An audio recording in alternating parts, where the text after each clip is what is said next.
What exactly is civil asset forfeiture? With states that allow civil forfeiture, the law enforcement are allowed to seize property that they suspect of being part of a crime, even though the owners of the property may not be arrested for a crime.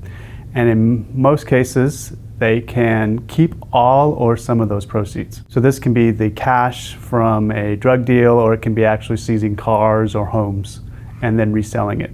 The controversy comes in because some people say that creates an incentive to seize more and more property, so-called policing for profit. Other people say that it's a good thing because then the police departments raise revenue on their own and then they can use those resources to fight more crimes, essentially a tax on criminals. This is the controversy that you were trying to get at and the questions you were trying to answer. How did you go about doing that in this study? I'm an experimental economist, so I build models of a simplified world and then take it to the laboratory and see what undergraduates do with it. And so we wanted to look at these trade-offs in terms of will the law enforcement subjects go after the drugs, or will they wait and try to get the cash in order to fight more crime, or will they just take the cash and that's it? In Bart Wilson's world, 4 undergraduate students move avatars around a 2D game board. The red avatar represents law enforcement, the sheriff. The 3 blue avatars represent the public, and they mostly scoot around picking up tokens worth 3 cents each. That is, they accumulate wealth. The sheriff gets paid for collecting tokens and for knocking down walls with hammers. That knocking down walls is like fighting crime. Inside the walls are more tokens. Some are red tokens that only the sheriff can pick up.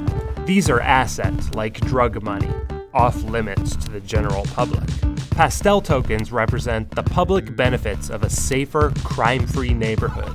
Only blue avatars can acquire those. The brightly colored tokens represent another kind of property that cops can seize, like the house of a woman whose son sells drugs on the porch without her knowledge, or the cash seized during a routine highway stop, property that the police could relinquish to the public or keep for themselves. As soon as you give them civil forfeiture, they are collecting 95 to 97% of all those tokens. They barely leave any there for the public. Maybe it seems obvious that most people will keep the money rather than handing it over to others. But police departments argue just the opposite when they say that civil forfeiture is still a win-win because police use the seized property to invest in more crime fighting. So this version of the game tests those incentives. The sheriff can use the money earned from solving a crime and seizing illegal assets to buy another hammer, break another wall, and give the public access to their tokens. But doing that would eat into his profits by as much as 6 cents, depending on how many tokens he leaves on the board. In order to make the world better off, law enforcement has to leave that there for them to be better off. Because if they collect them all, then the public isn't any better off. So were the sheriffs nice to their fellow players, or did they squeeze out as much money as possible? In general, at best, they're not worse off. Sometimes they're worse off, and sometimes they're about the same.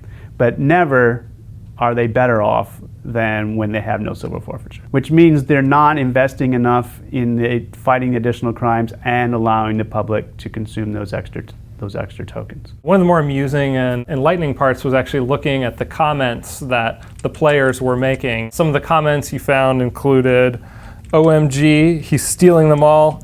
He has too much power. Red has no incentive to help us. I feel so powerless. Some Reds just want to see the world burn." What kind of insights did these comments give us? They took it very seriously and they were very upset. The same way people feel when it happens in the naturally occurring world. You know, you get stopped by the police, they take the cash that's in your car, you feel powerless. And it's exactly what the blue avatars felt. The title of the study is Bad Laws, Bad Apples. What does this study say about that question that we started with? Are bad rules to blame, or are there just a few bad actors that are ruining things? It's not a few people just abusing it.